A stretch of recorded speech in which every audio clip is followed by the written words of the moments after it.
Ok. Hola, buenas tardes, sí, doctor. Hola. ¿Qué tal? ¿Quién habla? ¿Julio? Joel Cortés, soy el anfitrión, voy a estar aquí al frente de Zoom. Hola, Joel, ¿cómo estás? Bien, gracias. ¿Va a ser alguna presentación o algo? No, no todo de mi imaginación. Ah, bueno, ok, entonces, pues ya a las 5, nada más en cuanto entre la doctora Marta, ¿Sí? pues ya ella nos da la pauta de entrada. Una pregunta, ¿cuánto tiempo tengo para hablar? Normalmente hacen una hora, un promedio de una hora y después una sesión de preguntas. Es Ok. como una hora y cuarto más o menos ¿Qué lo que tal, hay ahí. doctor? Ah, ya entró Buen día. Julio también. Hola, Julio. ¿Qué tal? Buen Por fin día. nos oímos. Sí, caray. Lamentablemente tengo un tema con mi cámara, pero no prende. Pero por eso no lo puede ver más bien. Sí, normalmente son una hora, pero pues si su ponencia es un poquito más corta, pudiera ser de realmente 40 minutos, y posteriormente las preguntas, comentarios. No forzosamente es una hora. El chiste es esto que sea lo más fructífera y no tan tedioso, ¿no? Exacto, exacto. ¿No? Sí, Pues, no, como, no tengo tema con el tiempo, pero nada Bueno, más para preguntar y irme midiendo de cuánto tiempo tengo. Pero no hay tema con el tiempo. sí, doctor, no se preocupe, ahorita ya va a entrar la doctora Marta, que por lo regular ella al inicio empieza a hacer las presentaciones de los ponentes y se arranca con su tema. Muy bien. Esperamos unos minutitos. Sí, sin problema. Gracias.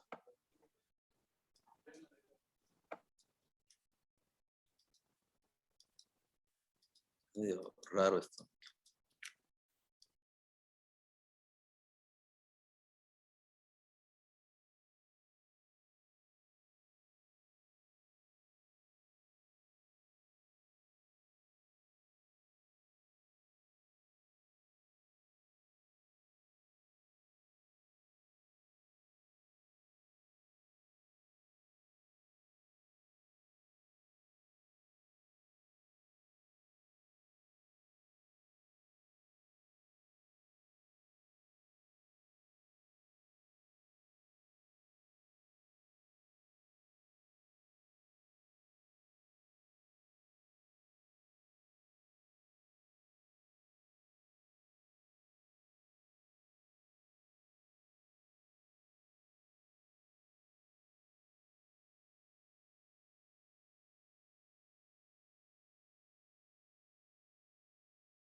Ah, bueno, perfecto. Ok, sí, es que estamos 4 minutos.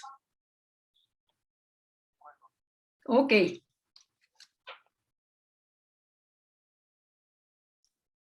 Hola, doctora, ¿cómo está? Hola, mi queridísimo Federico, qué placer tan grande. ¿Cómo estás tú? Al revés, es mío todo el placer. Muy bien, aquí emocionado de estar aquí Ay, en el de Intras. no, pues muchísimas gracias a ti por haber aceptado la invitación y engalanar nuestro escenario. Eso sí, muchísimas gracias. ¿Cómo va todo? Bien, con mucho trabajo. Aquí en México son tiempos complicados de trabajo con la reforma de la subcontratación. Es muchísimo trabajo lo que tenemos hoy en día. Sí. ¿No? No, pues yo creo que trabajo hay en todas partes porque de una u otra forma estamos trabajando muchísimo con muchos proyectos, con muchas cosas. De verdad que estamos trabajando intensamente.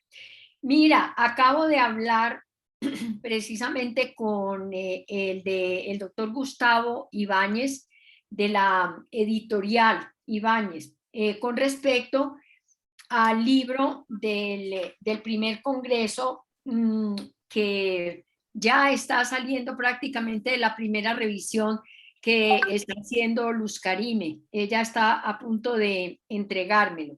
Entonces, él me dice lo siguiente, que pues tienen que ponerse de acuerdo si tú lo que quieres es hacer una edición allá, que ellos te manden el PDF o comprar unos libros a Ibáñez para venderlos allá, o hacer la edición o la coedición, que en todos casos, pues él sí le gustaría hablar contigo y entonces yo te compartiría el contacto. Él se llama Gustavo Ibáñez. Sin problema, con muchísimo gusto. Bueno, muchísimas Con mucho gracias. gusto hablo con él, me pongo de acuerdo y hacemos Sí. algo conjunto, que puede ser Bueno. con Ibáñez y con Anaya o con Valdepeña, que es la editorial, Sí, y con eso hacemos algo conjunto en Colombia y México. sí, eso sería muy bonito, te cuento. Sería muy bonito hacerlo, la edición conjunta. Sí. Oiga, ¿y cómo está nuestro amigo? A ver, ¿qué te digo? Pues sometido a un largo reposo. Sometido a un largo reposo, pero está tranquilo y pues yo por intermedio de Lolita he tratado de que por lo menos de lo del Iltras se olvide y no piense absolutamente en nada, sino que esto está marchando como si él estuviera al frente, porque hay un grupo de gente muy querida, entre ellos tú, que le están poniendo el hombro. El próximo jueves tengo reunión del Consejo Ejecutivo, del Consejo Consultivo, y es decir, todo el mundo está en la mejor tónica de colaborar y de apoyar para que esto salga adelante. Y, y pues, Doctora, sí. ya en cuanto usted guste, ya son las 5, ya podemos iniciar para que haga la Listo. respectiva. Entonces hablamos después, mi queridísimo Federico. Entonces, empecemos, por favor, porque son las 5. Adelante.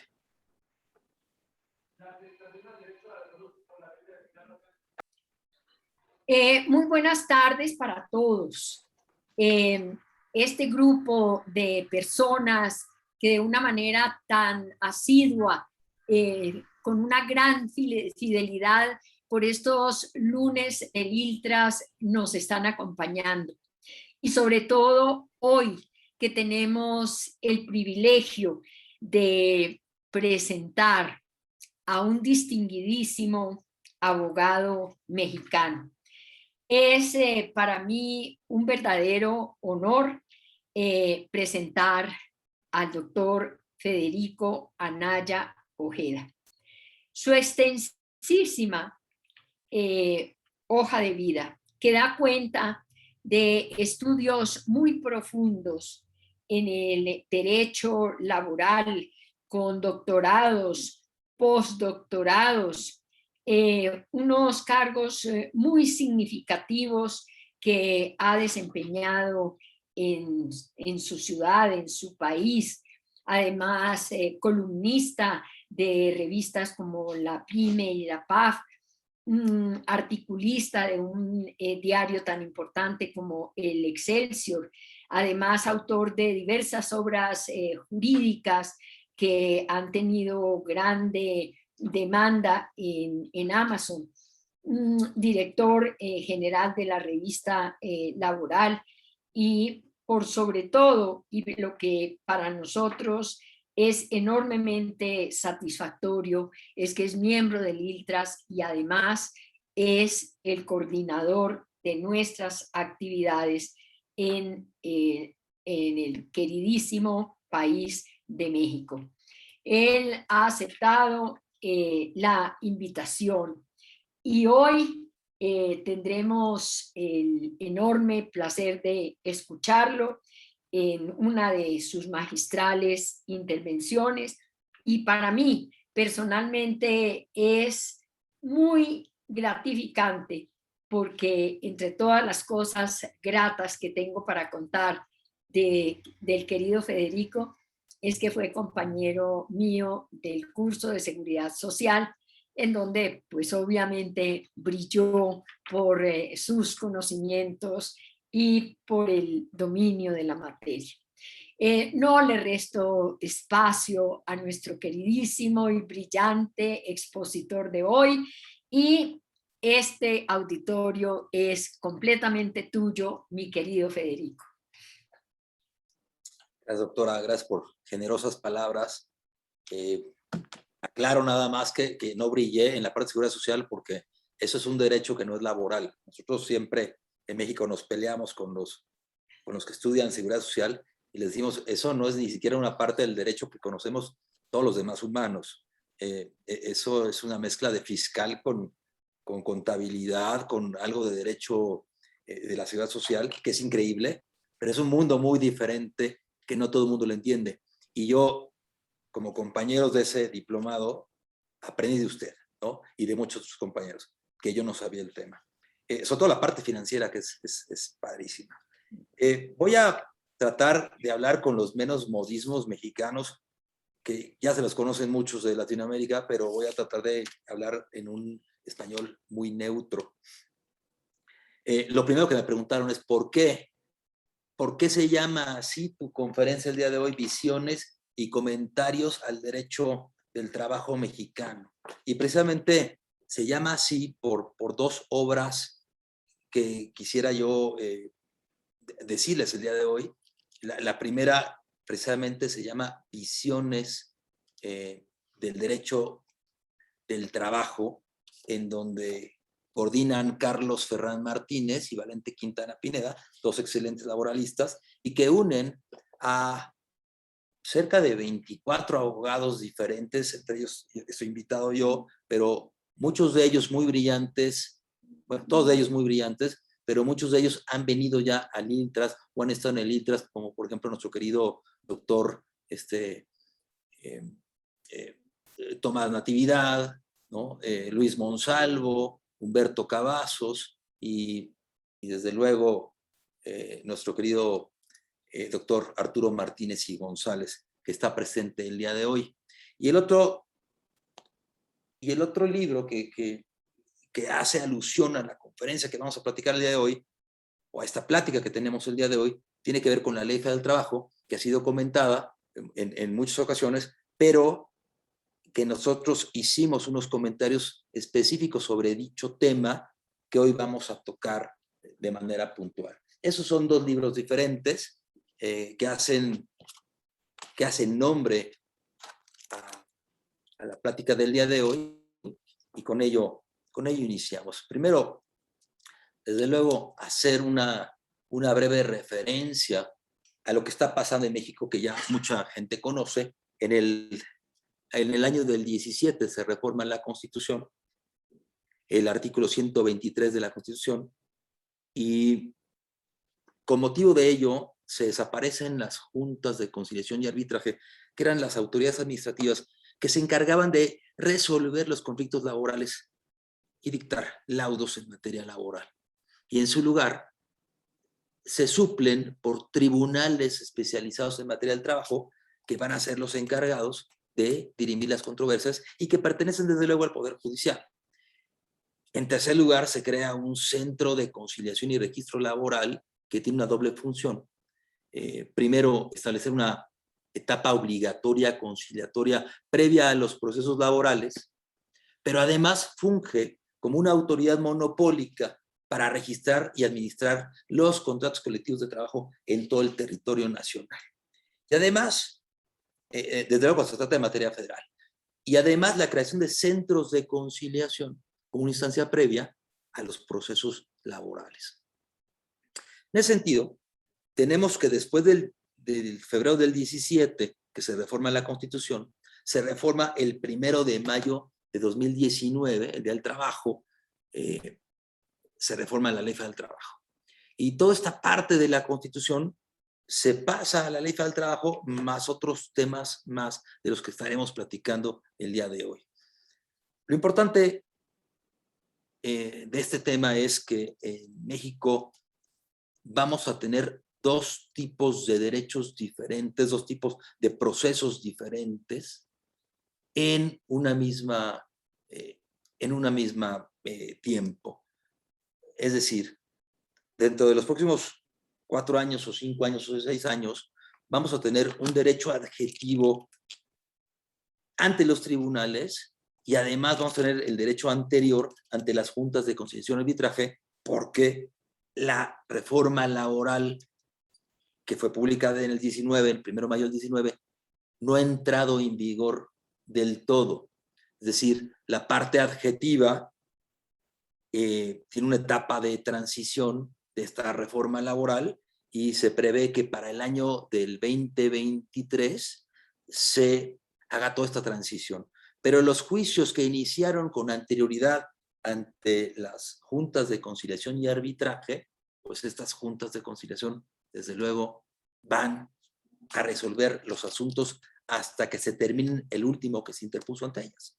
Es decir, si las juntas de conciliación se tardaban un promedio de 4 años, pero tienen juicios de 5 años o de 10 años que no han resuelto, pues no vemos ninguna prisa para que estas juntas de conciliación y arbitraje lo terminen. De tal suerte que vamos a contar con estos dos procedimientos y ese sería tal vez el primero de los comentarios.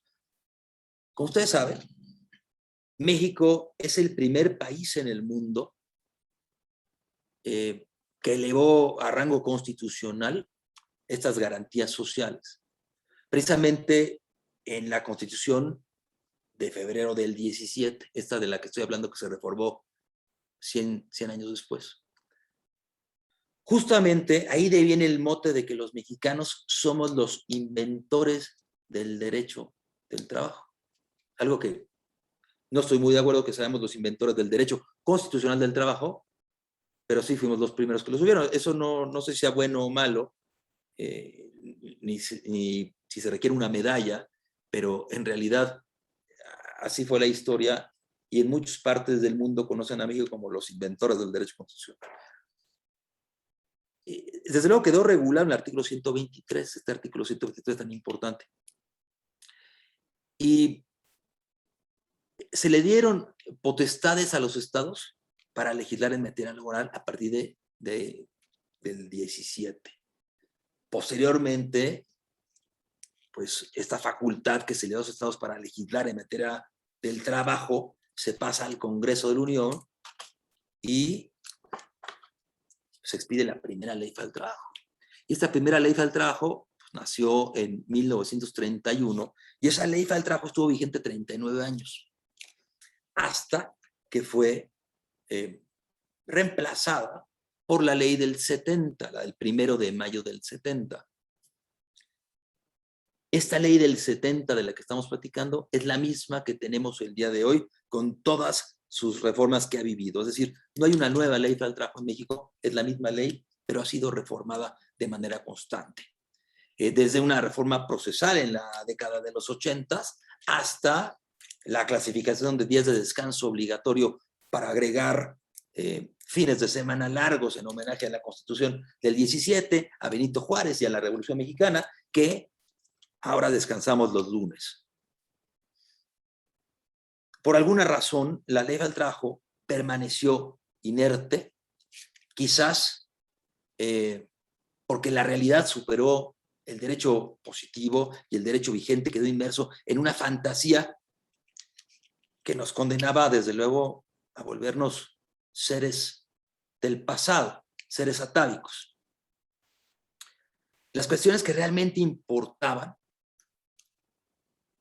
la ley permanecía inmóvil, sin cambio, sin reforma. Y en un intento de salir de ese atavismo jurídico, el 30 de noviembre de 2012 se reforma la ley y entra en vigor desde luego al día siguiente de su publicación. Y viene la primera parte de la reforma importante. Esta reforma nace de Calderón, que era un presidente de derecha, y entra en vigor con otro presidente diferente. Es decir, cuando sale el presidente se publica, pero entra en vigor al día siguiente que entra el siguiente presidente, que es Peña Nieto, que es un presidente del centro, y se hacen ciertas reformas, tal vez un esfuerzo muy importante, pero no suficiente. Es decir, quedaron a debernos todavía muchas cuestiones, quedaron en el tintero pues, la democracia sindical y otras cosas que después la reforma del 1 de mayo del 19 lo complementa. Esta reforma del 12 pues introduce tal vez la noción del trabajo decente, que no aparecía el trabajo digno, pero no el decente. Aparecía también el respeto a la dignidad humana, aparecía la autonomía y democracia sindical a medias, el derecho de huelga, la contratación colectiva, modalidades de contratación, el contrato de prueba, el contrato de capacitación inicial, mejores condiciones entre hombres y mujeres, es decir, y también habló del outsourcing, reguló el outsourcing en su momento, esta parte de la subcontratación, que después se cambia, ¿no? Para la reforma del 1 de mayo del 2019, es una reforma muy importante, que desde luego trae temas hiper interesantes que ahorita vamos a platicar de ellos.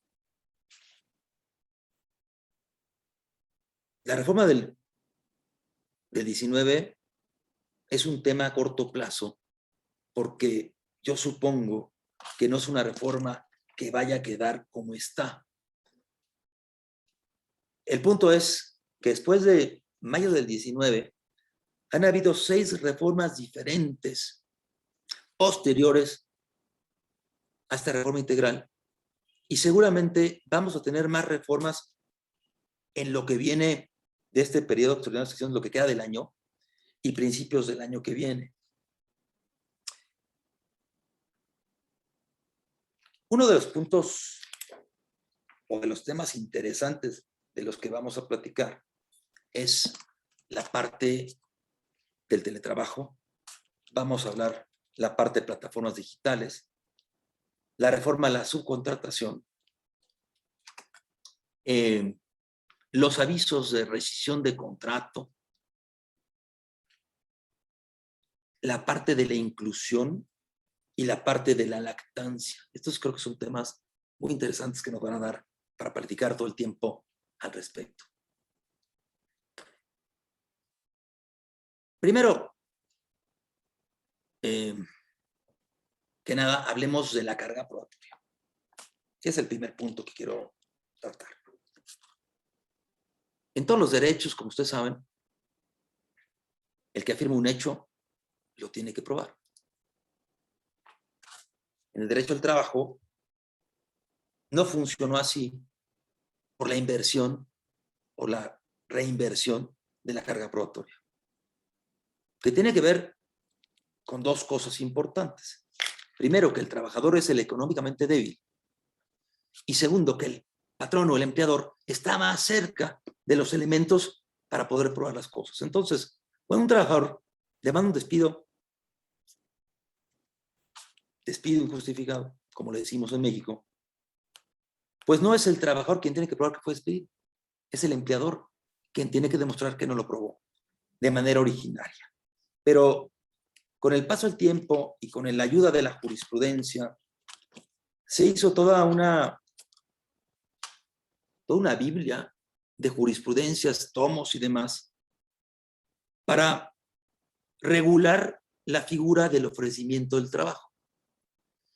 Esta figura del ofrecimiento del trabajo consistía en que si el patrón negaba el despido y ofrecía el trabajo en los mismos términos y condiciones en que lo venía desempeñando, operaba el fenómeno de la reversión de la carga probatoria. Esto es diferente. Es diferente a la inversión o la reinversión de la carga probatoria a la reversión de la carga probatoria. Es decir, el trabajador tenía que probar que fue despedido. Y esto era imposible de que lo probara a menos de que trajera 3 compadres tristes y dijeran que había sido despedido.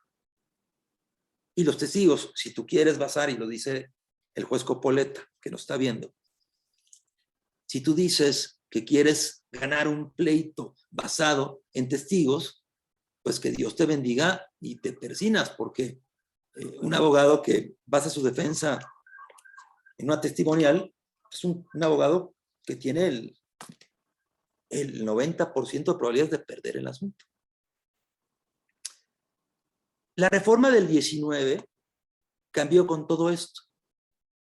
La reforma del 19 expresamente estableció en uno de sus artículos, para acabar con cualquier jurisprudencia, que el ofrecimiento de trabajo no revertía la carga probatoria. Es decir, que si el patrón negaba el despido, ofrecía el trabajo, ya no era el trabajador quien tenía que probar el despido, porque además los tribunales se llenaron de juicios y se convirtió en un juego, el juego de quién se escondía mejor las cosas. El patrón negaba el despido, ofrecía el trabajo. El trabajador lo aceptaba y cuando lo aceptaba señalaba una fecha para la reinstalación del trabajador y el trabajador se reinstalaba en su empresa. Pero a los 5 minutos de que se iba el funcionario de la Junta de Conciliación, el trabajador era despedido nuevamente, o bien el trabajador se iba sin necesidad de que lo despidieran y volvía a demandar. Y así venía un segundo juicio, y luego venía un tercer juicio, luego venía un cuarto juicio, un quinto juicio, un sexto juicio, y de repente tenías 7 juicios. La Junta de Conciliación estaba llena de juicios, se tardaba 4 años en resolver uno, y luego 7 se tardaba 10 años, 20 años. Por un solo acto inicial, originario, que fue el primer despido. Entonces decimos aquí en México que el ofrecimiento de trabajo pues ya no sirve para nada, ¿no? Que es como la playera de los Pumas, que ya no sirve para nada. ¿Y por qué ya no sirve para nada? Pues porque ya no revierte la carga probatoria. Pero va a ser que solamente existe un juicio o solamente existan arreglos conciliatorios. Y les digo arreglos conciliatorios porque desafortunadamente con este cambio, bueno, afortunadamente por lo que les dije, pero desafortunadamente por lo que viene, el patrón es culpable de los despidos a menos que demuestre lo contrario. El patrón tendrá que demostrar que no despidió al trabajador. Y como ustedes saben, y como sabe el juez Copoleta, es imposible probar un hecho negativo. Principio de derecho. No se pueden probar hechos negativos. Y en ese tenor, pues tendrá el patrón que arreglar el asunto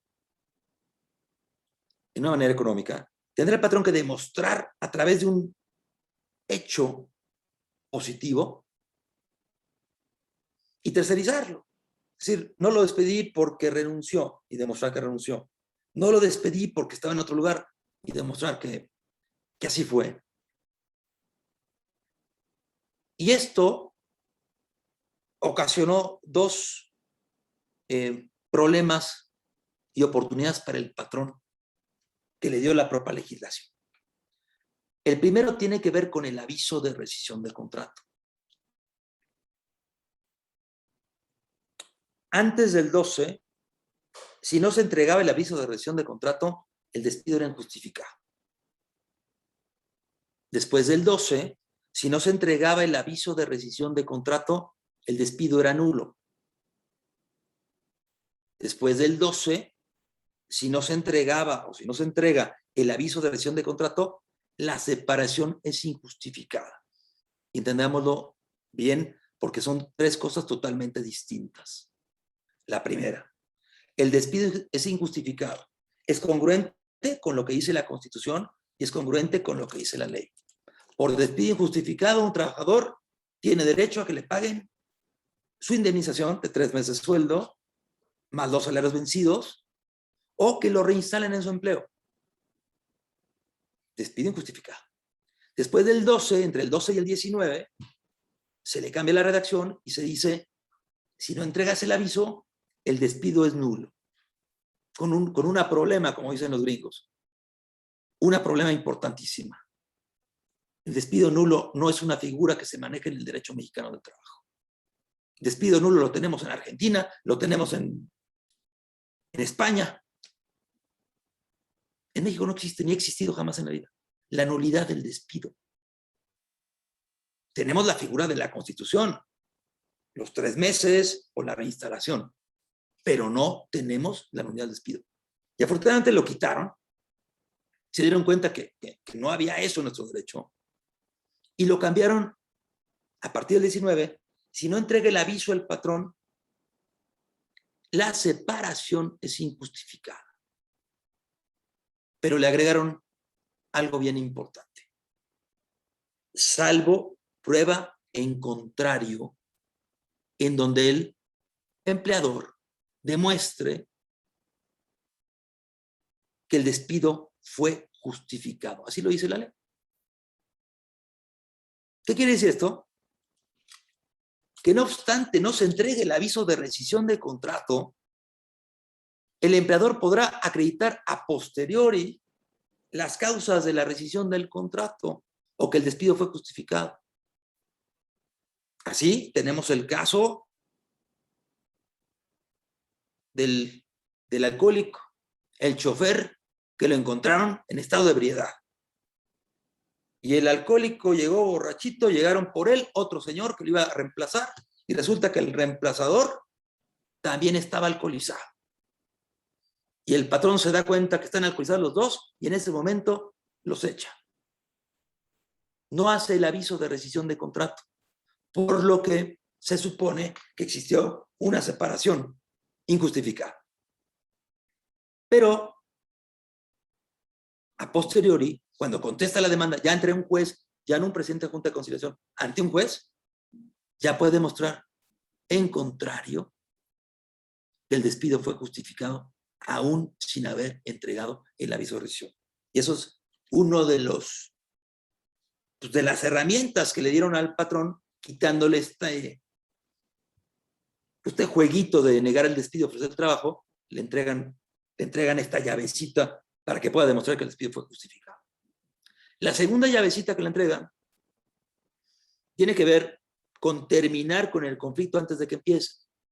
Si el trabajador es de confianza, si el trabajador es o tiene una antigüedad menor de 1 año, si es un trabajador del hogar, si es eventual o si a juicio de la autoridad Ya no es posible que continúe trabajando por la cercanía que había entre patrón y trabajador. El patrón puede acudir al tribunal y consignar una cantidad importante, tenía 3 meses de sueldo, 20 días de salario por cada año de servicios prestados, la prima de antigüedad, que son 12 días de salario por cada año de servicios prestados, y depositarlos en el tribunal, para que el tribunal le avise al trabajador que ya no lo quieren, que puede pasar por su dinero y que no hay posibilidad de que pueda demandar. Es decir, estamos acabando con un juicio antes de que empezara. Esa es la segunda herramienta que le dan al trabajador. Fuera de eso, el patrón es culpable hasta que demuestre lo contrario. Y esto ha acarreado una problemática importante en el derecho al trabajo nuevo, porque ahora el trabajador ya no se espera, se sale, está trabajando de repente y dice, ya no soporto a mi patrón. Ya no soporto a mi patrón que me pega, me dice de cosas, pero no tengo cómo demostrarlo. Se sale de su lugar, se va y demanda. Y no tiene que demostrar nada. El patrón tendrá que demostrarlo.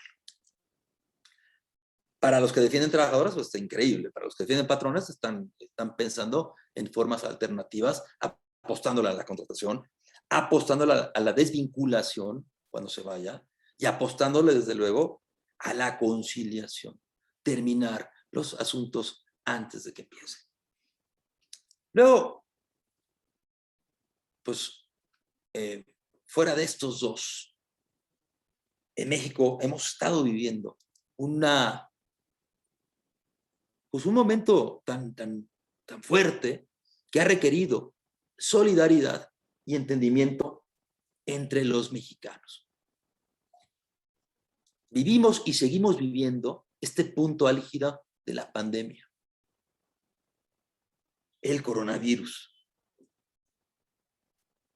Contra todo pronóstico, los países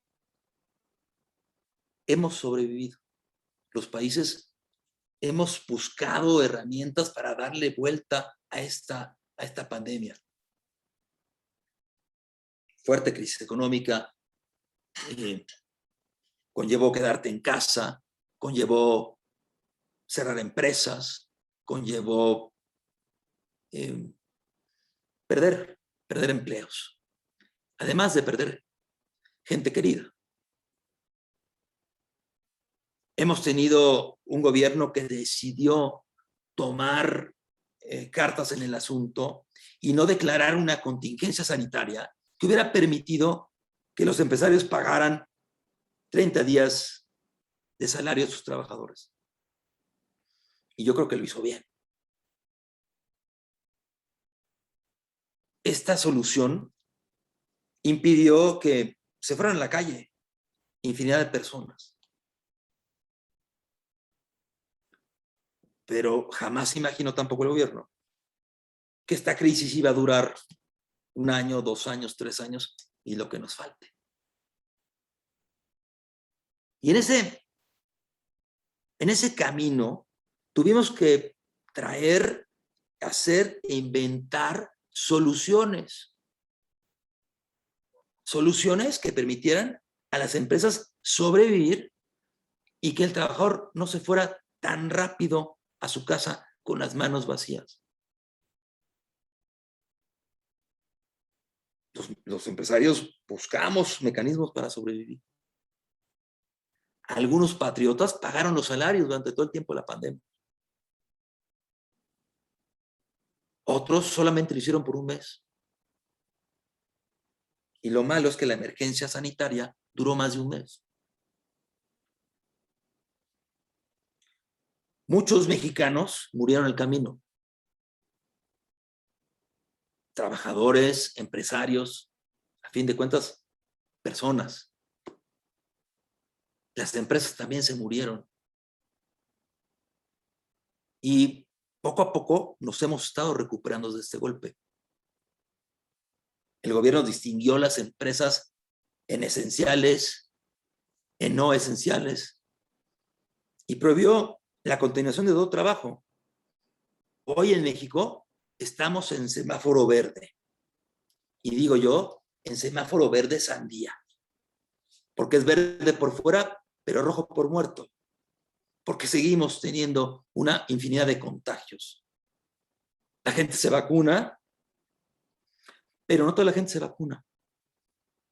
Hay igual de contagios, pero hay menos muertos porque la gente se ha vacunado y por otras razones, ¿no? Pero seguimos en semáforo verde. Y desde luego hubo empresarios rebeldes, hubo inspecciones de trabajo, hubo quien no quiso cerrar, hubo restaurantes que tuvieron que hacer una manifestación para que les permitieran abrir, so pena de cerrar, de morir económicamente. Y abrieron. Y abrieron en la banqueta, abrieron en las calles, se tomaron un carril de vialidad y ahí hicieron los restaurantes. Y ahora que estamos en semáforo verde, siguen con la calle abierta, pero también la gente ya entra en los restaurantes.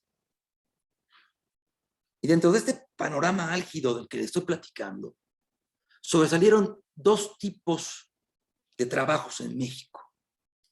Los dos auténticos héroes. Uno por quedarse en casa, otros por salir de casa. Y me refiero al teletrabajo y me refiero a los trabajadores de las plataformas digitales. Esos que les llamas, te llevan tu comida, tu supermercado, tu farmacia, y que se expusieron en el contagiadero y se siguen exponiendo en el contagiadero. Los primeros, pues el famoso home office, el trabajar desde casa. Reinventamos en México el trabajo a domicilio. Aplicaron reglamentos. Inventaron nuevas reglas. Aprendieron tecnologías. Aprendimos a conocer gente por cámara y a querer a gente por cámara. A tener compañeros en diplomados en diferentes partes del mundo, como mi querida doctora Martita Monsalve.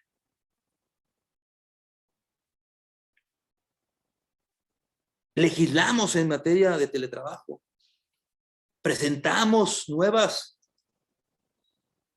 iniciativas en materia de plataformas digitales.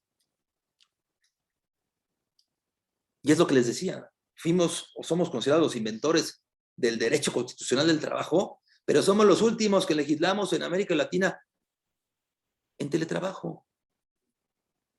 Somos los únicos que no hemos legislado en materia de plataformas digitales.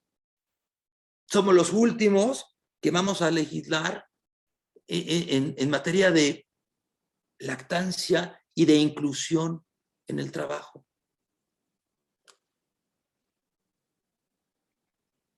En fin, no vine a quejarme. Al contrario, les vengo a comentar algunas cosas interesantes de las que estamos haciendo. Tarde, pero las estamos haciendo. Primer tipo de trabajadores. Teletrabajo. Estos señores ya cuentan con la protección de la ley. En enero de este año fue aprobada la reforma a la ley del trabajo con respecto de este tipo de trabajadores. En diciembre de este año va a ser aprobada la otra reforma muy similar con respecto de trabajadores del Estado, pero también teletrabajadores del Estado. Y desde luego hechos por la misma persona, hechos por la senadora Alejandra Reynoso, que ha sido la encargada de impulsar y sobre todo de convencer a las diferentes fuerzas políticas en el país que esto tiene que ser posible. Y ha dejado, desde luego, algunas cosas en el tintero, como por ejemplo, el porcentaje, ¿de dónde salió el porcentaje para considerar que es teletrabajo? Dice la ley 40%. Si es más del 40% que trabajas en tu casa, es teletrabajo, pero si no, no es teletrabajo. Yo creo que valdría la pena hablar de un esquema híbrido. Ya sabemos que para que exista teletrabajo, tiene que haber 2 elementos fundamentales. El elemento topográfico y el elemento de los bytes. Incluso decir home office no es correcto. Home office es trabajar en tu casa. Es un anglicismo. Teletrabajo significa trabajar fuera del lugar donde habitualmente trabajabas y además el elemento de los bytes. Si no hay bytes, no hay datos. Si no hay datos, no hay teletrabajo. Y puedes teletrabajar desde tu casa, pero también puedes teletrabajar en el coche o en el avión o en el parque, donde tú gustes trabajar. Y eso trae otros elementos importantes. El elemento de la vigilancia, ¿no? El control del patrón. ¿Cómo voy a controlar a mi teletrabajador estando donde esté? ¿Qué tanto le puedo poner una cámara en su casa para que lo controle? Un micrófono, un programa de control. ¿Qué pasa con el derecho a la desconexión? Puede trabajar, como trabaja en su casa, es como si no trabajara y le puedo hablar el momento que yo quiera. Pues no, primera vez en nuestra legislación que se habla del derecho a la desconexión. Primera vez, enero de este año. ¿Qué pasa con los gastos? ¿Quién va a pagar el paquete de datos? ¿El empleador? La silla ergonómica, ¿no? Porque esta es obligación. El patrón tiene que proporcionar la silla ergonómica para que trabaje ahí el teletrabajador. ¿Qué pasa con los riesgos de trabajo? ¿Se accidenta en su casa es riesgo de trabajo? ¿Se accidenta en el parque es riesgo de trabajo? ¿Se accidenta en el taxi o en el avión es riesgo de trabajo? ¿Se contagia de coronavirus en el camino, en el transporte? ¿Es una enfermedad profesional o no es una enfermedad profesional? Y eso Martita tendrá muchas cosas que decirnos, será muy interesante hablar de este tema. Aquí en México lo clasificaron en 4, ¿no? Dependiendo de dónde trabajabas. Pero nadie se ha metido a distinguir qué pasa con las enfermedades y con los riesgos en caso de que seas un teletrabajador. En el caso de los gastos, bueno, el patrón está obligado a pagarle la luz, los datos. Pero ¿qué pasa si el teletrabajador dice, bueno, también mi paquete de datos, Infinitum 2022, el paquete más importante de datos, más rápido, ¿no? Y pone un café internet en su casa.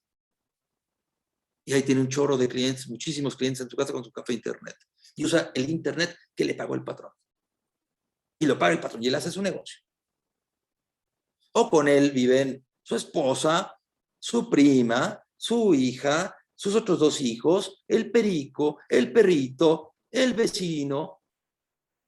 Y todos usan el internet. Todos usan el internet.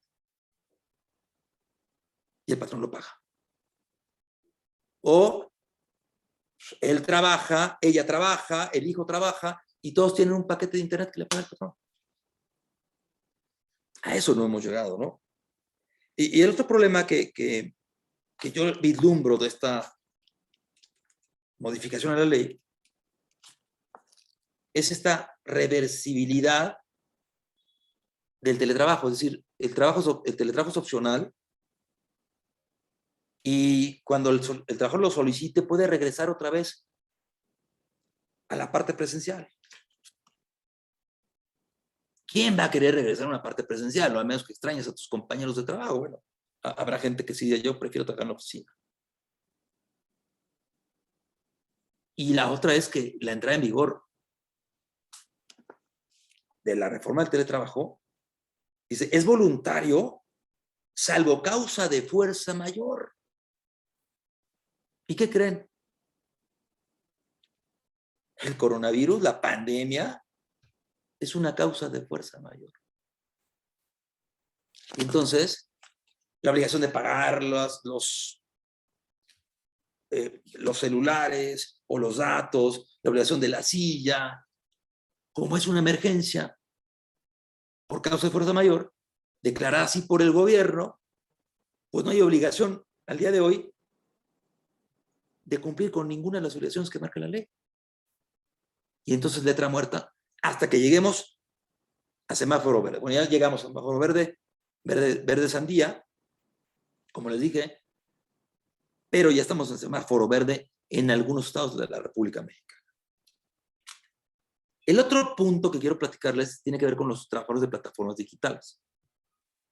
Eran los otros héroes, los que se salieron de su casa y se expusieron al contagiadero. Y esos señores, se presentó una iniciativa, la senadora Xóchitl Gálvez presenta una iniciativa en diciembre del año pasado que se va a discutir en este año y que tiene que ver con considerar a estos trabajadores como lo que son.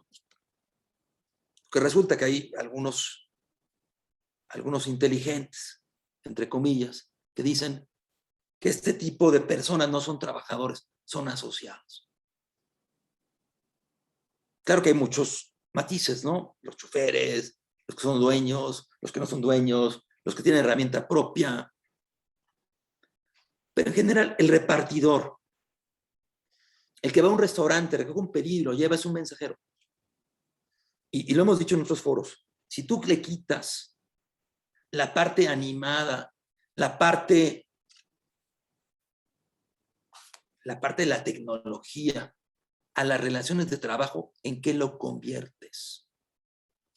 Si tú a un Uber le quitas el internet, lo conviertes en un taxista. Si tú un repartidor de plataforma digital le quitas el internet, lo conviertes en un mensajero, o en un repartidor, o en un tendero.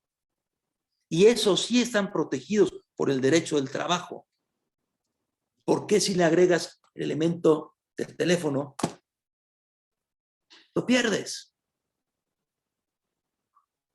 Esa es la regla esencial para entender si existe trabajo o no existe trabajo. Desde luego la subordinación y la remuneración. Pero si yo hoy en día se me ocurre por una plataforma de esclavos y lo hago por internet y digo esclavos.com con mi plataforma digital, ¿está prohibida la esclavitud? Pues claro que no. Y eso es lo que quiero que entiendan los dueños de las plataformas digitales. El hecho de que le agregues datos y bytes no significa que se pierda la esencia de la relación laboral. La subordinación y la remuneración. Y le podrás poner los nombres que quieras, pero un elefante seguirá siendo elefante aunque lo pintes de rosa.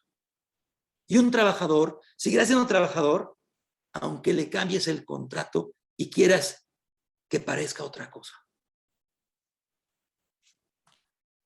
Y en ese sentido, y lo digo con tanta pasión porque me tocó participar con la senadora Xóchitl Gálvez en la redacción de esta propuesta de reforma. En ese sentido, no nos queda más que proteger a la gente que ha salido a contagiarse exponiéndose por nosotros. ¿Por qué creen? Lo peor de esta gente no es que no se le considere trabajador, es que no tiene acceso a la seguridad social. Y son los que no están vacunados, son los que salen, los que se contagian, y que si se enferman, que Dios los bendiga, que la Virgencita los ampare y los proteja, ¿no? Y lo digo con todo sarcasmo. Otro tema que quiero tratarles antes de que se me acabe el tiempo, que creo que ya se me acaba el tiempo, se pasa muy rápido, doctora, tiene que ver con el outsourcing, la subcontratación. Hubo esta reforma de subcontratación muy importante en México en abril de este año, el 23 de abril de este año. Y lo primero que les tengo que decir de la subcontratación es que somos el primer país en el mundo que prohibió la subcontratación. O por lo menos esa era su intención. Se prohíbe la subcontratación de personal. Y cuando se dieron cuenta que esto era imposible de hacer, porque todo el mundo tiene en sus empresas procesos diferentes para prohibir una subcontratación así. Pues permitieron la subcontratación de servicios y obras especializadas. Así como mi compadre y compatriota Cantinflas. Se prohíbe la subcontratación de personal, se permite la subcontratación de obras y servicios especializados. Así lo dice la ley. ¿Qué quiere decir al final de cuentas? ¿Qué pasó con todo esto? Que no desapareció la subcontratación. Lo que sí desapareció fueron las prácticas inmundas, las prácticas de simulación, las prácticas de querer aprovecharse de los trabajadores, del fisco y de la seguridad social. Estos patrones que no pagaban nada, que no pagaban los mínimos derechos laborales. Pero se permite la subcontratación de obras y servicios especializados, lo cual es sumamente interesante, porque a raíz de eso, el gobierno de izquierda, que está hoy en día en el poder y que ha hecho cosas muy buenas, pues nos ha dado a los abogados de derecha muchísimo trabajo y se lo agradecemos. Siguiente tema que quiero platicarles tiene que ver con la inclusión. Estamos trabajando de repente, no sé, la pandemia me convirtió, yo soy abogado patronal, ¿no? Pero la pandemia me convirtió en recomendador de iniciativas para modificar la ley. Y una de ellas en la que estamos trabajando tiene que ver con la inclusión.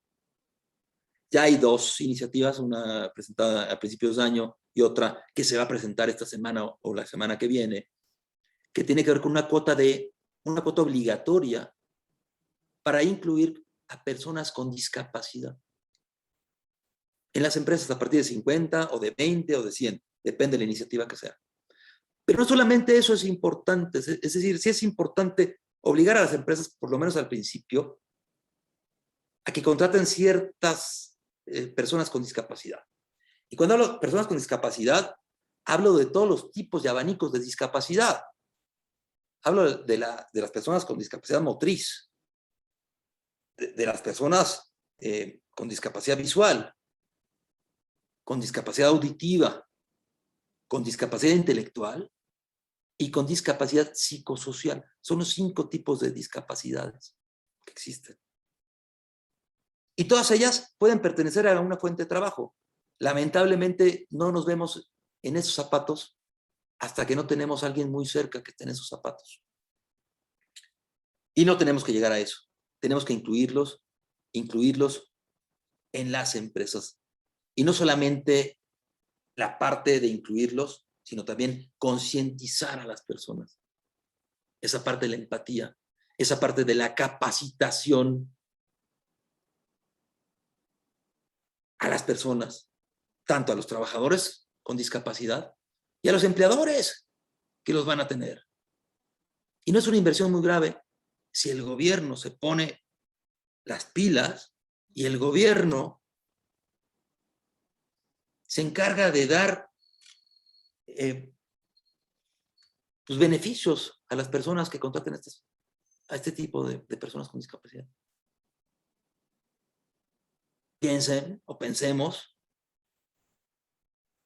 ¿qué harías tú si estuvieras en los zapatos del discapacitado o de la persona discapacitada?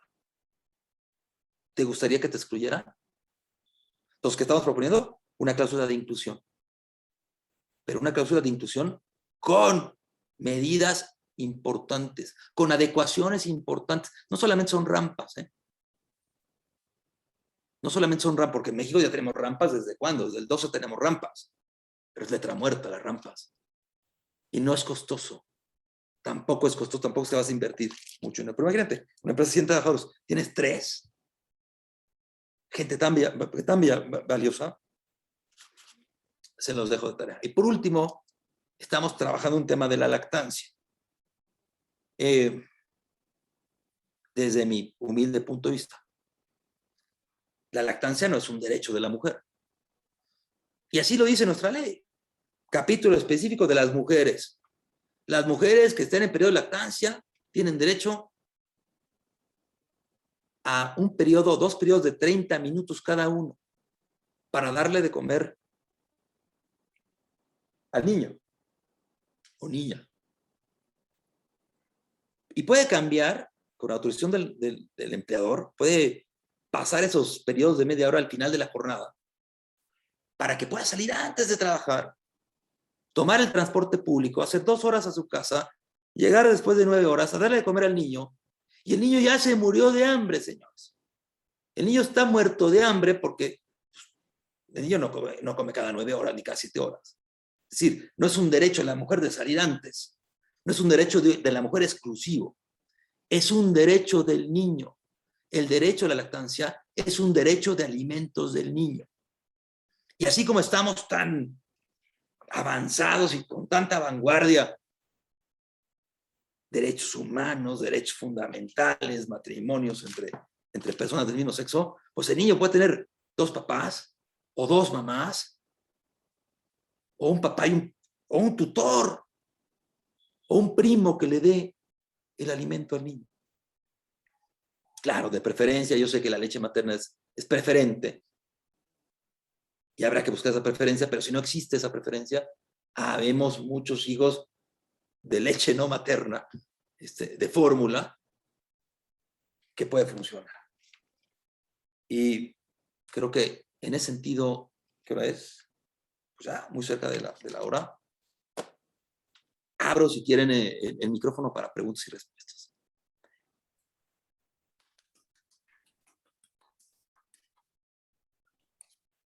Más que visiones y comentarios, el queridísimo doctor Federico Anaya nos ha dejado muchas, pero muchas reflexiones y preocupaciones, porque ha tocado aspectos supremamente importantes que yo muy brevemente quisiera resaltar, porque es que esto nos va a dar o para una mesa de debate o para otro tipo de reunión. A mí personalmente me preocupa muchísimo esa justicia paralela que quedó planteada con la reforma. Porque como usted muy bien lo dijo, eso de que los que ya llevan 4 años, pero se pueden demorar 10 y se pueden demorar mucho más porque no se les estableció un plazo en que les digan, bueno, esto se acaba en tal fecha. Entonces, pues quien quiera seguir allí trabajando en las juntas y demás, eso es una cosa bastante inquietante.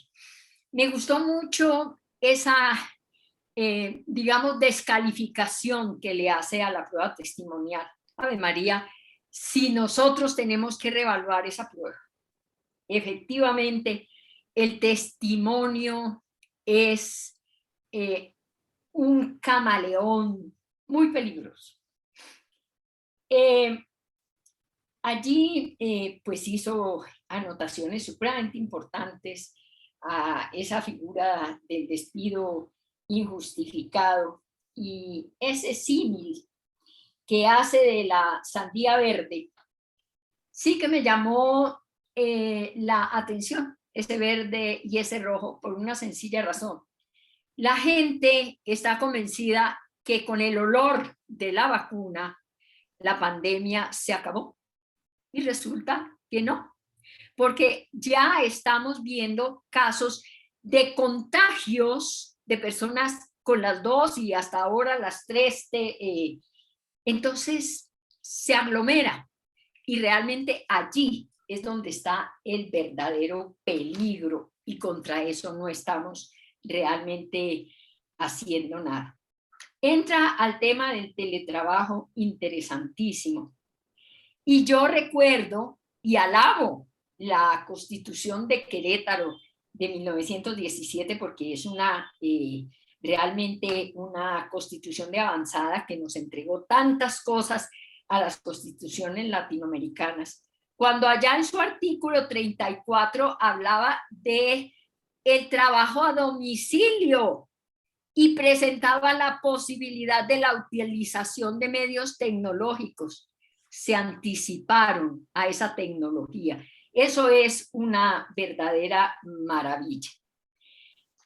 El tema que toca del control y la vigilancia, eso es un reto para la tecnología, porque vamos a tener realmente que crear todos esos mecanismos que le permitan al empleador seguir haciendo uso de ese derecho de supervisión y vigilancia que le ha consagrado la norma laboral.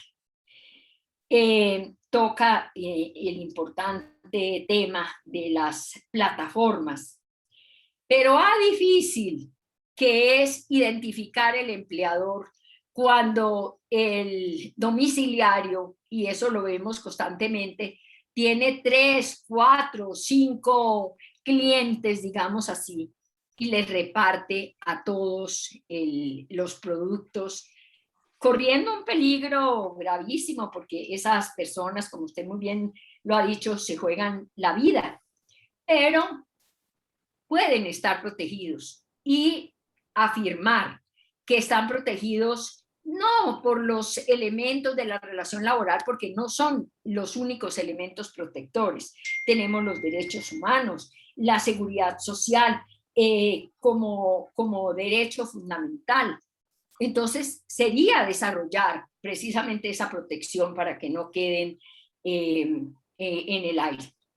Tocó el tema de la subcontratación, pero es decir, excúseme, produce risa, porque dejan precisamente los elementos esenciales de la subcontratación, la externalización de la producción y de los servicios. Es que esa es la tercerización. Entonces, en eso los gobiernos, especialmente determinados gobiernos, son muy simpáticos. Eso mismo sucedió en Ecuador.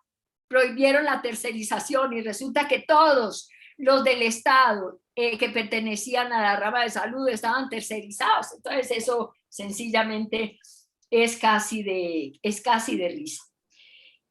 Toca el tema de la inclusión.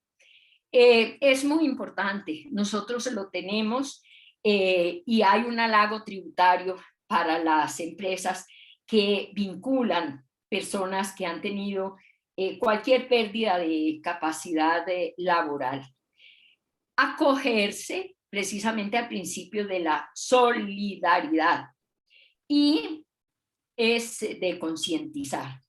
Y por último, toca el tema de la lactancia, que es clarísimo, que es el derecho al bebé, pero si nosotros analizamos las cifras del descenso de la tasa de natalidad, que han sido fenómenos demográficos muy evidentes, si analizamos el fenómeno de que ya las parejas no quieren tener hijos, sino el perrito, el gatico y demás, entonces esta se va disminuyendo como una necesidad. Y con todos los medios que están resultando, inclusive la posibilidad de dejar la leche congelada para que alguien la suministre, a mí me preocupa mucho todos esos beneficios para las mujeres, porque se pueden volver factores de exclusión. Y entonces ya no queremos mujeres y menos mujeres que estén en vía de procrear. Pero felicitaciones, muchísimas felicitaciones, mi querido doctor, porque nos ha dejado tanto en qué pensar, tanto en qué realmente meditar, que ha sido importantísimo todo este paseo que usted nos ha dado por... que más que visión, repito, ha sido unas reflexiones muy grandes.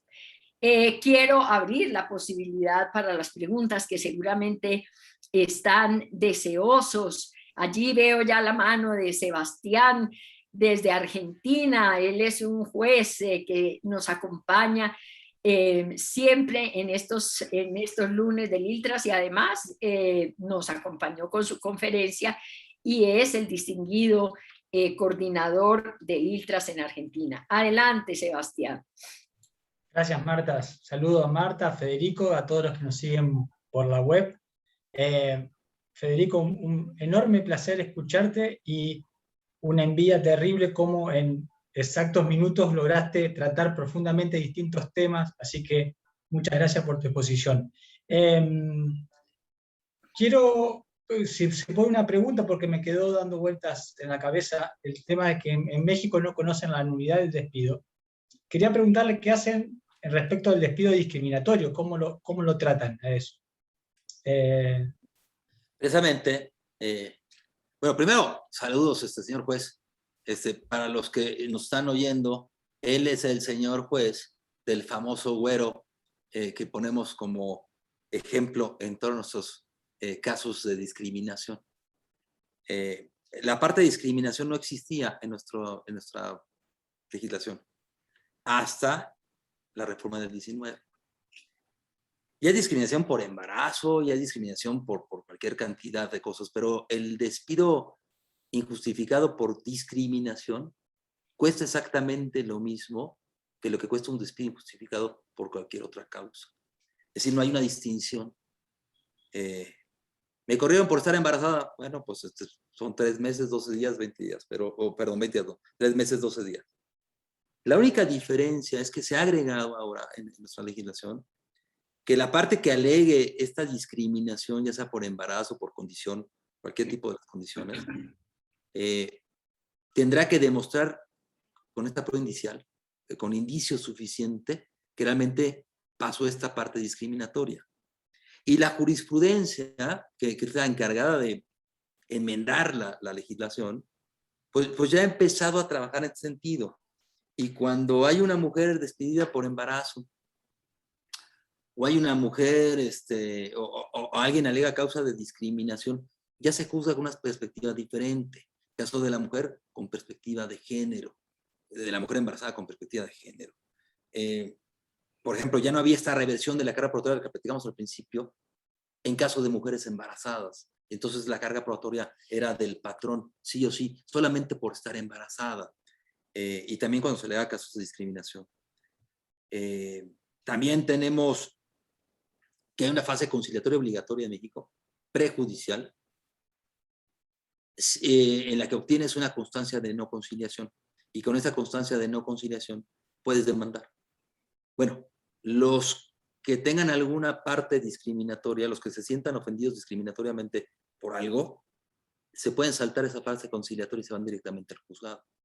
Pero no existe en México, respondiendo señor juez, no existe esa parte de México de cómo tratas un despido en donde violas algún derecho fundamental o algún... No existe. No hay un tratamiento diferente. Es interesante porque en Argentina siempre fuimos, a ver, la Corte Suprema, vamos a decirlo así, siempre interpretó con que en derecho privado, en el empleo privado, solamente hay una protección contra el despido arbitrario, lo cual quiere decir que el empresario puede despedir pagando una indemnización. Con lo cual siempre fue, digamos, bastante difícil la idea de la nulidad del despido y la reinstalación. Sin embargo, eso no fue tan difícil cuando empezamos a abordar los temas de discriminación. Entonces, en el derecho argentino, hoy por hoy, si bien no se lo reclama mucho en tribunales, pero sí es mucho más fácil lograr una acción de reinstalación por discriminación. Con lo cual, si en Argentina, con la plataforma jurídica que teníamos, hemos logrado hacerlo, por eso me llamaba la atención que en México no lo logren hacer, porque entonces hay una, vamos a decirlo así, una antijuridicidad que no es reparada, porque la violación a los derechos fundamentales de la persona, eso no tiene ningún tipo de sanción. No, bueno, no tiene una sanción, pero no una diferente a las demás sanciones, ¿no? No, claro, por el despido, no, digamos, por la ruptura contractual. O te reinstalan o te indemnizan. En España, el patrón, el empleador es el que escoge si lo reinstala o lo indemniza, pero en el caso de la violación de un derecho fundamental, pues resulta que ese derecho fundamental no puede tener precio y que por lo tanto ya no lo puede reinstalar o indemnizar, sino se declara el despido nulo y se regresan las cosas como estaban desde un principio. Y así debería ser aquí también. Pero no hemos llegado tanto. Yo creo que llegaremos en la siguiente reforma, que no tarda mucho en llegar. Yo creo que este derecho laboral mexicano que estuvo inmóvil durante muchos años ha empezado a tener esta inercia de poderse cambiar y transformar para bien, ¿no? Para bien de las personas. Habría que ver si hay situaciones donde la parte lo plantean, porque muchas veces que no haya caso no significa tanto que los jueces o las juezas no se han pronunciado, sino que no se lo pide por parte de los abogados, ¿sí? Para que un juez diga algo, primero tiene que haber un abogado pidiéndolo. Así que... Pero si no viene en la legislación, ¿cómo lo va a pedir? ¿No? Aparte es un derecho constitucional. No te estoy hablando de una ley secundaria, viene en la Constitución. El trabajador despedido injustificadamente tiene derecho a que lo indemnicen o que lo reinstalen. Y así viene en la Constitución. La del 17, la que nos hizo los inventores, ¿no? Del derecho constitucional del trabajo. Sí, sí. Entonces, pues es complicado. Pero se tendrá que hacer y yo estoy de acuerdo con ustedes. O sea, eso es lo que critico. El que hizo esta reforma del 12 al 19, en donde se habla de la nulidad del despido, pues hizo pensando en que se pudiera hacer todo este tipo de gimnasia jurídica. Pero como no viene en la Constitución, jamás ninguno de los abogados que seguramente nos están oyendo aquí, y si hay alguno mexicano que nos está oyendo y lo quiera poner en el chat, que lo ponga, no creo que nadie lo haya hecho. Tenemos al doctor Arturo Gracias. Martínez y González, quien tiene levantada su mano para alguna intervención. Adelante, doctor Arturo.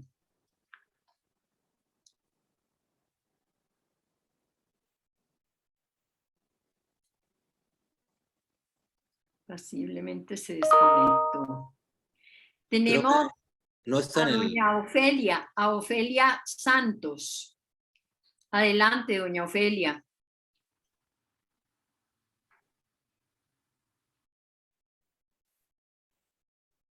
Eran las manos que yo tenía aquí levantadas. Julio, por favor, ¿usted tiene alguien más que quiera preguntar, comentar? No, que les den ese acceso a la cámara y al micrófono. A lo mejor es eso, que no puedan participar. Sí, vamos a revisar si esto es posible, ya que como es un webinar solamente nos pueden escuchar, pero vamos a ver la posibilidad de que podamos dar acceso a los participantes. Sí, porque yo estoy repasando acá los participantes y solo encontré al doctor Arturo Martínez y a doña Ofelia. Joel, ¿esto es posible? Ahí está Ofelia y el doctor Arturo Martínez y González, por favor. Les podemos habilitar solo el micrófono. Ok, ya está. Ofelia ya puede hablar. Listo. Ofelia tiene cerrado el micrófono. Tiene que abrirlo para que la podamos escuchar.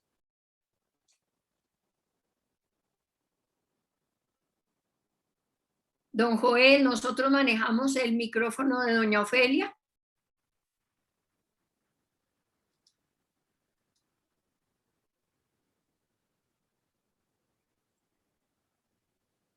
Entonces, démosle paso al doctor Arturo Martínez y González, que tiene su mano levantada.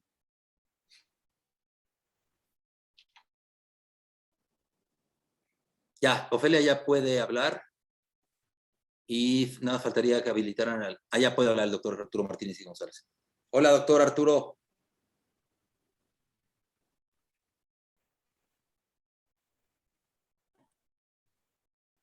Ofelia está. Adelante, Ofelia, mientras se conecta el doctor Arturo.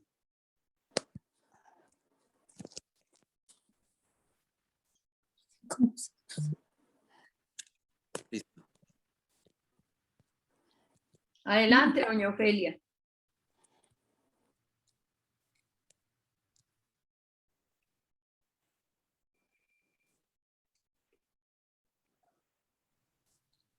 No.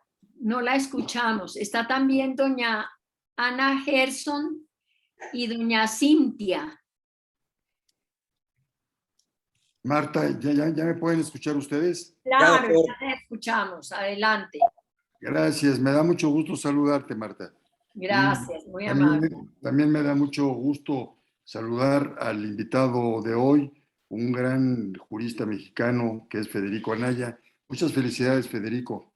Gracias, doctor. No me puedes ver, pero la realidad es que a mí me preocupa muchísimo la cuestión del despido injustificado, ¿sí? Que en la actualidad ahora, se quita la reversión de la carga de la prueba, pues de una manera, hasta cierto punto atinada, hasta cierto punto.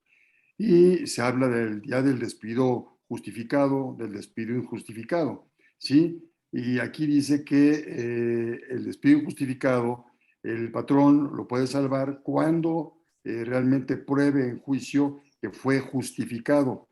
Así es. Mi pregunta no es tanto la pregunta, sino tu comentario, Federico, en el sentido de que ahora cualquier persona que no quiere estar en la empresa, porque no quiere, nada más sencillamente ya se aburrió, ya no regresa al día siguiente y va y presenta su demanda.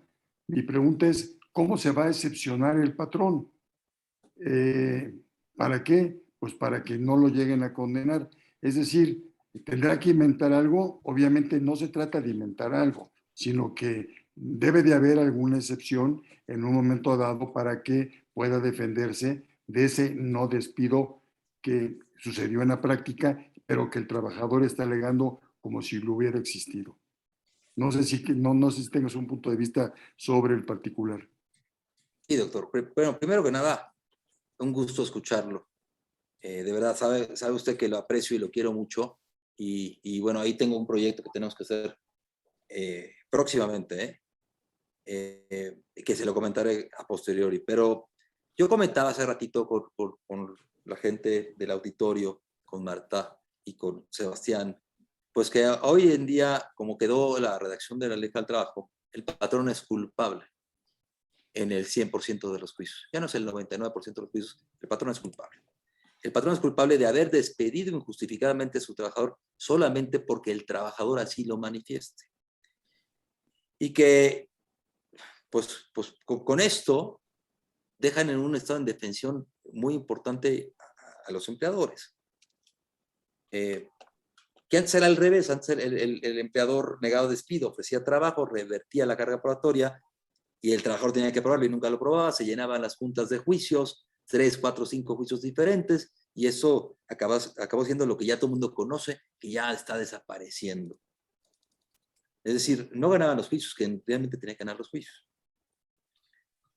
Y ahora que el patrón es culpable, salvo que demuestre lo contrario, pues hay varios elementos que destaco que nos pueden ayudar. Uno de ellos es desde luego lo que usted ya manifestó, y que yo lo dije también en la conferencia, el aviso de rescisión de contrato, que aunque no se entregue, se puede demostrar posteriormente que el despido fue justificado, y eso va a ser un arma de doble filo.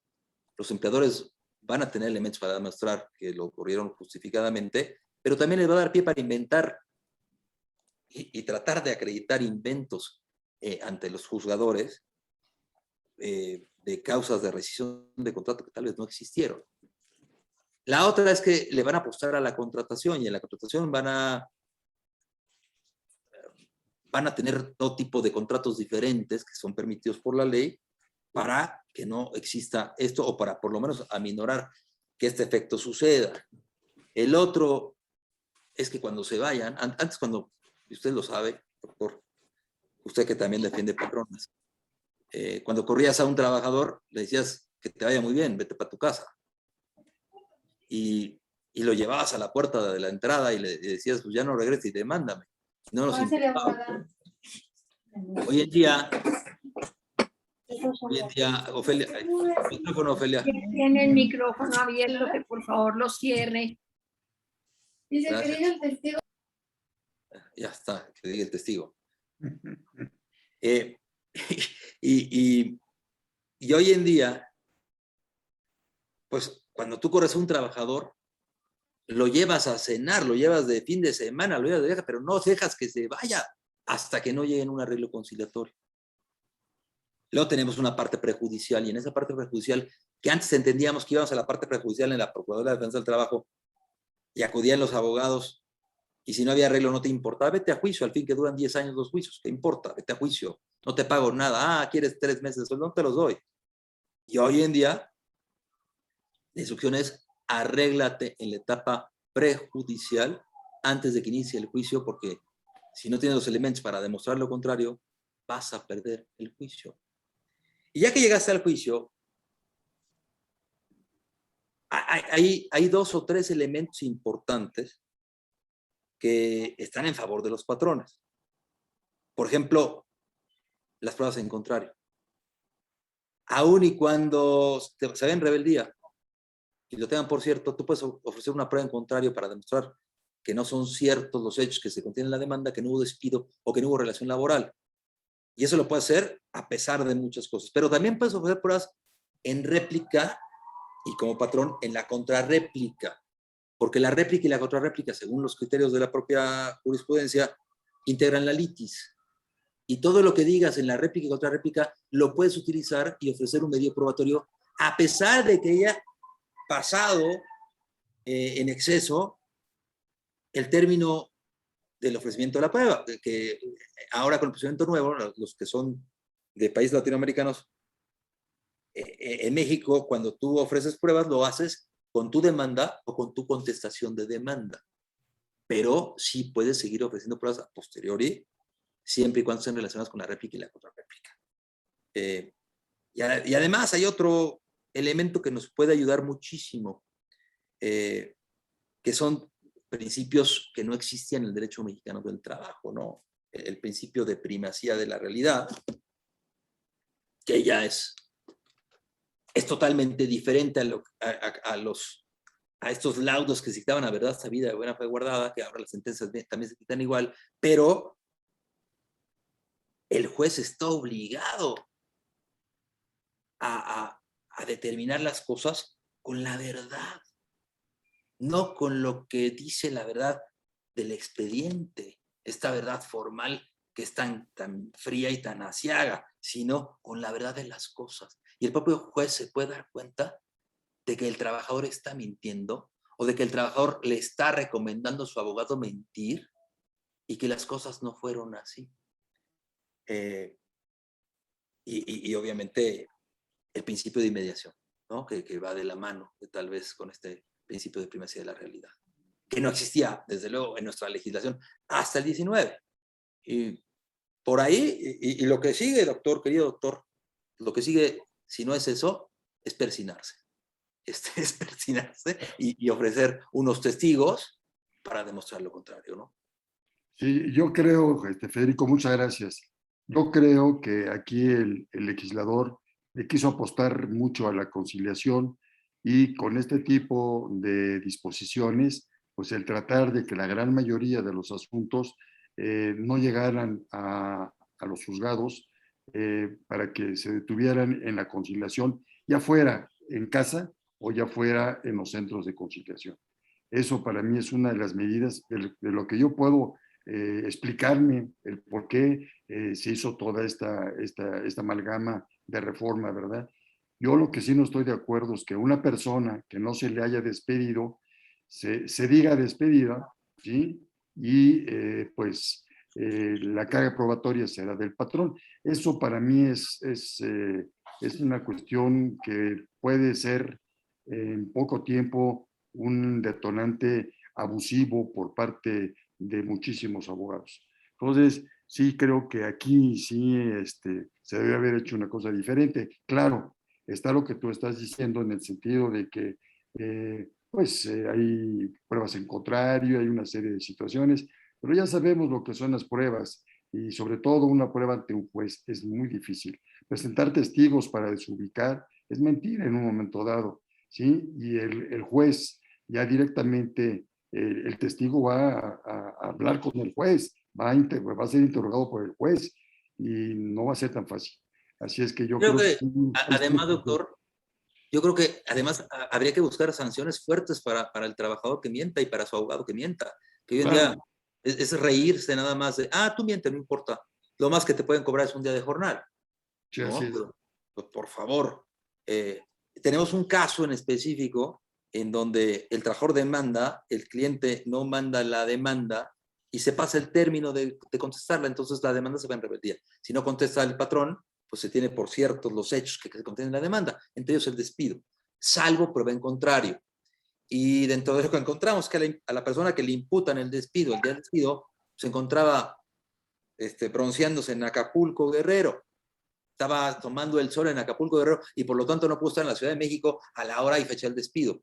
Y esas pruebas se ofrecen en contrario, pero al trabajador no le pasa nada. El trabajador mintió y la única sanción que tuvo es que no va a ganar nada.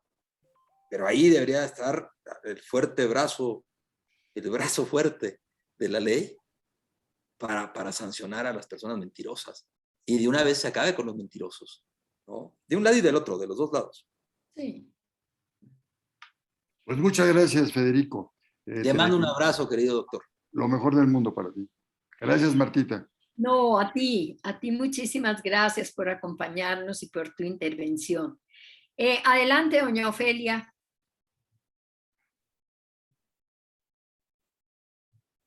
A ver si acabó su testimonial.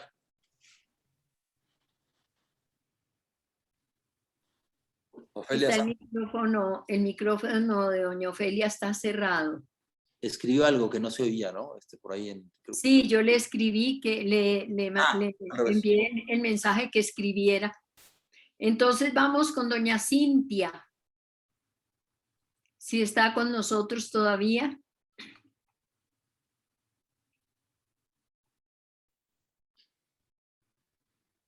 O doña Ana Gerson.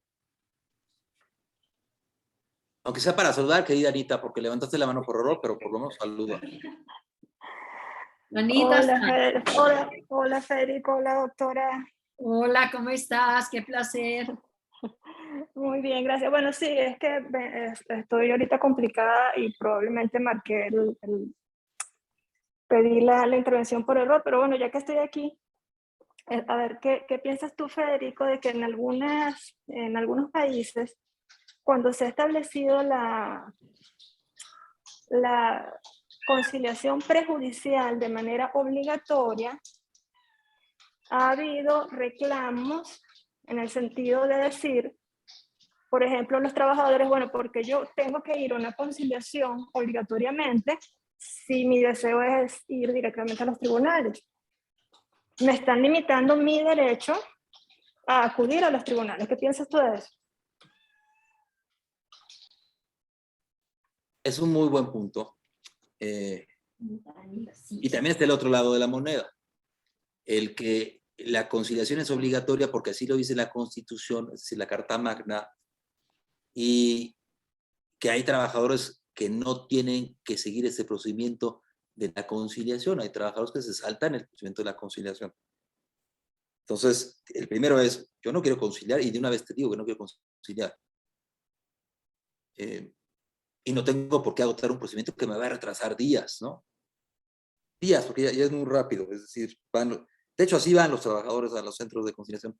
Ya no quiero conciliar. Oiga, pero una propuesta, no quiero conciliar, de ahí no lo sacas, le dan su constancia de no conciliación, pero ya acudió. Es decir, tiene obligación de acudir al centro de conciliación, pero no tiene obligación de conciliarse, ¿no? Esa es la diferencia. Y la otra es que si la Constitución dice una cosa, todas las personas tienen que ir a agotar la instancia conciliatoria. Eso es lo que dice la Constitución.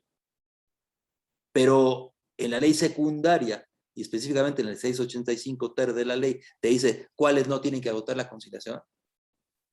Pues tal vez ahí haya algún sesgo de contradicción entre lo que dice la Constitución y lo que dice la ley secundaria, ¿no?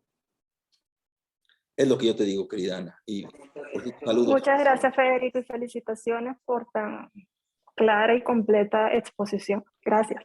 Por cierto, al auditorio, Ana, si bien dije que Carlos Ferrán y Valente Quintana fueron los coordinadores y que hubo varios autores en ese libro que le dio nombre a la conferencia de hoy, como el doctor Arturo Martínez y González, pues Ana es una de las compiladoras y participó en la conclusión o en las conclusiones de ese libro que se llama Visiones del Derecho del Trabajo Mexicano, del nuevo Derecho del Trabajo Mexicano.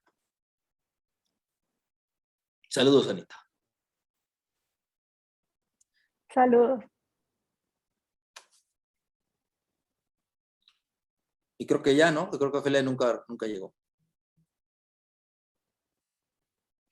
Tu micrófono, Martita, chula.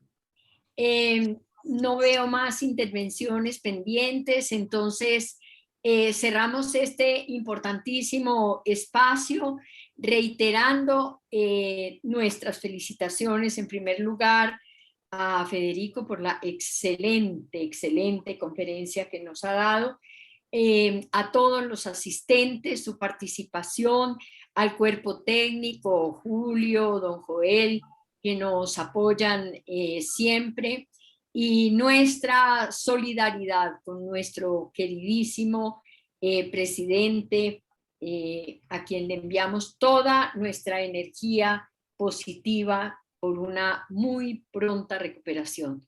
Un fuerte abrazo para todos y muchísimas gracias. Una muy buena noche. Gracias a todos. Gracias, señor juez y querida doctora Monsalve.